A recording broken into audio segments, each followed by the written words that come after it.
अरे भोले दई देते दर्शन वाला ना खोल के जरा मुख से बोल के ना भोले दई देते दर्शन वाला ना खोल के जरा मुख से बोल के ना।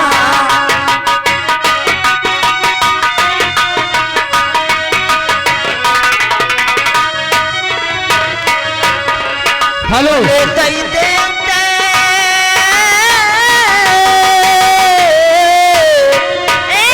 बाबा दई देते दर्शन वाला खोल के जरा मुख से बोल के। हेलो हेलो तेरे बे फुलवा फुल बगिया से लईबे हमको गले से जईबे।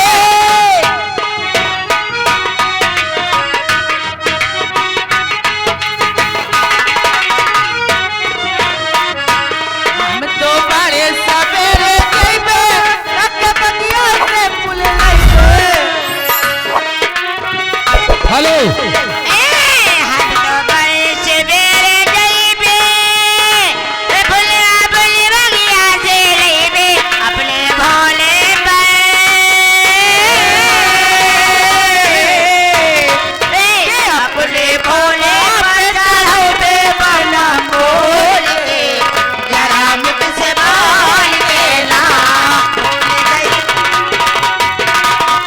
हेलो हेलो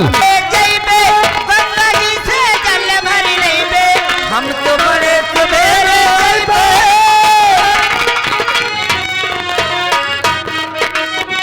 ए दारू वाले भैया ये दिखाओ ना प्रदीप देखो यहाँ दारू की पाउच दिखा रहे हैं इधर उधर। अच्छा ए हम तो बड़े सवेरे जईबे नोट ना दिखाई है खाली पाउच दिखावती ये देखो। ए हम तो बड़े सवेरे जईबे पुरमा में जलिया ते लईबे। हम तो बड़े सवेरे जईबे गंगा जी से जल भर लईबे अपने भोले पे।